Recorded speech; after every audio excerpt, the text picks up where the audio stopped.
Meet Justin and Kimberly. They are an ordinary middle-class couple in Vermont in 2014.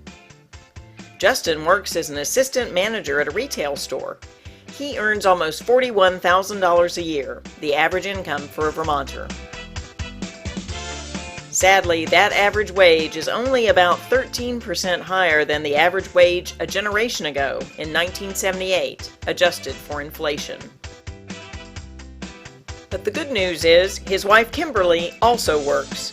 She earns $37,500 per year as an elementary school teacher.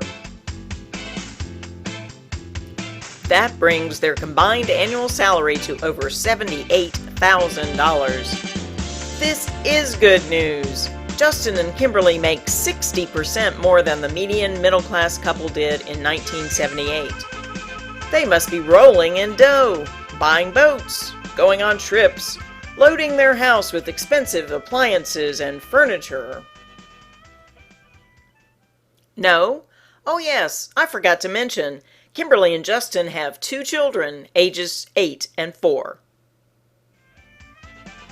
They would do anything for their kids, including finding a house in a town with good schools, even if it costs a little more. They want to make sure they have quality childcare for their older child after school and for their younger child all day. After all, both of them work, so neither parent can stay home with the kids. Kimberly and Justin would be willing to get by with just one car, but it's too hard when they both have to drive to their jobs at different hours. So they pay car payments, insurance, maintenance, and fuel costs for 2 cars. They want to take good care of their family and are willing to contribute to their health insurance costs, much of which are covered by Justin's employer, but they still have to pay part of it. We all know that Vermont winters get pretty cold, so there are those pesky heating fuel bills. And of course, as good hard-working Americans, they pay their taxes, federal and state. When we start to do the math here, we see that Justin and Kimberly have fixed costs, the costs they must pay every month just to keep their family afloat, that amount to 75% of their combined incomes. Guess they're not rolling in dough after all. No matter, as long as everything stays the same, they'll have no trouble balancing their finances. Of course, if Justin loses his job, not because he's a bad worker, but because the retailer is cutting back, and if he still hasn't found another job after, say, 3 months, then Justin and Kimberly might miss a mortgage payment. That's okay. Kimberly will just find a weekend job as a cashier in the local grocery store.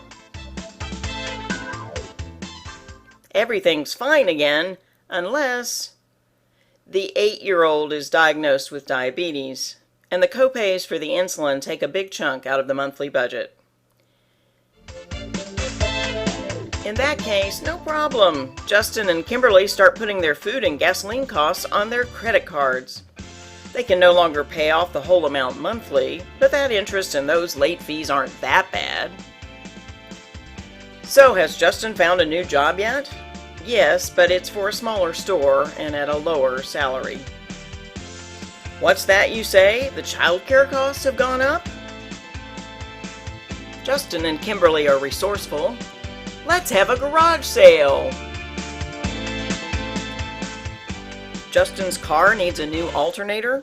Why, Uncle George doesn't mind giving the couple a loan. Justin has to sell his bike. No more blowing off steam, getting exercise. He comes home from a day of job interviews to no avail, and Kimberly hasn't had a chance to make dinner yet. Don't worry, he won't lose his temper. Gee, maybe they should see a marital counselor. Nope, can't afford that. What's the number for that bankruptcy lawyer? Do you suppose that's why the bankruptcy rate in America has increased over 600% since 1981?